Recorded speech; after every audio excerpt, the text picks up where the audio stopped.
जय श्री कृष्णा। दोस्तों, अगर आप इस कहानी को ध्यान से अंत तक सुनते हैं तो आपको इस कहानी से बहुत कुछ सीखने को मिलने वाला है। यानी कि आपको खुश रहने का जो मूल मंत्र है ना, वो आखिर क्या है वो आपको पता चल जाएगा। दोस्तों, यह कहानी हमें यह सिखाती है कि जिस दिन हम लड़ना छोड़ देते हैं उस दिन से हम जीना शुरू कर देते हैं। अब लड़ना छोड़ देने का अर्थ यह नहीं है कि आप सपने ना देखें या उसके लिए मेहनत करना बंद कर दें, बल्कि लड़ना छोड़ देने का अर्थ यह है कि आप उन चीजों की बदलने की कोशिश न करें जो आपके हाथ में नहीं है। यही खुश रहने का मूल मंत्र है। दूसरों को बदलने में अपना जीवन को बर्बाद न करें, बल्कि खुद को बदलें। खुशी का मंत्र बेस्ट मोटिवेशनल कहानी इन हिंदी। बहुत समय पहले की बात है। गंगा नदी के किनारे एक पीपल का पेड़ था। पहाड़ों से उतरती गंगा अपने पूरे वेग से बह रही थी। अचानक पेड़ से दो पत्ते नदी में आकर गिर गए। एक पत्ता तिरछा गिरा और एक पत्ता सीधा गिरा। जो पत्ता तिरछा गिरा था वो जिद पर अड़ गया और कहने लगा कि आज चाहे जो हो जाए, मैं इस नदी को रोक कर ही रहूंगा।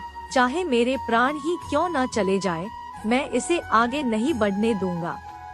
वह पत्ता जोर जोर से चिल्लाने लगा कि रुक जा गंगा, मैं तुझे आगे नहीं जाने दूंगा। पर नदी तो बहती ही जा रही थी। नदी को तो पता ही नहीं था कि कोई पत्ता उसे रोकने का प्रयास कर रहा है। इधर पत्ते की जान पर बन आई थी। वह लगातार संघर्ष कर रहा था। वो पत्ता नहीं जानता था कि बिना लड़े भी वही जाना था जहां थककर और हार कर पहुँचेगा। परंतु अब और तब के बीच का समय उसके लिए दुख और संताप का समय बन चुका था। वही दूसरा पत्ता जो सीधा गिरा था, वो नदी के प्रवाह के साथ बड़े मजे से बहता जा रहा था और कह रहा था कि चल गंगा, आज मैं तुझे तेरी मंजिल तक पहुंचाऊंगा। चाहे जो हो जाए, मैं तेरे मार्ग में कोई भी अवरोध नहीं आने दूंगा। नदी को इस पत्ते के बारे में भी कुछ पता नहीं था।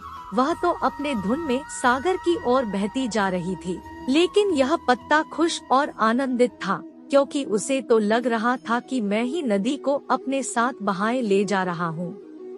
तिरछे पत्ते की तरह सीधे पत्ते को भी यह नहीं पता था कि चाहे वो नदी का साथ दे या नहीं दे, नदी तो वहीं पहुँचेगी जहाँ उसे जाना है।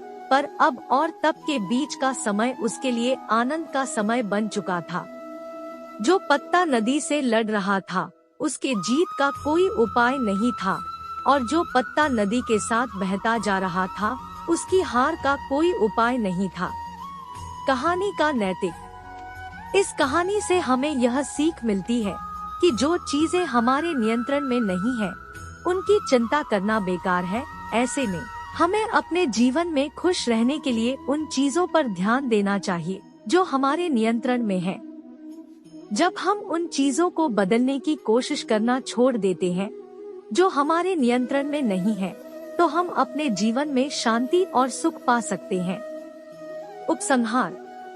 यह कहानी हमें यह सिखाती है कि खुश रहने का मूल मंत्र है कि हम उन चीजों पर ध्यान दें जो हमारे नियंत्रण में है, और उन चीजों को बदलने की कोशिश करना छोड़ दें जो हमारे नियंत्रण में नहीं।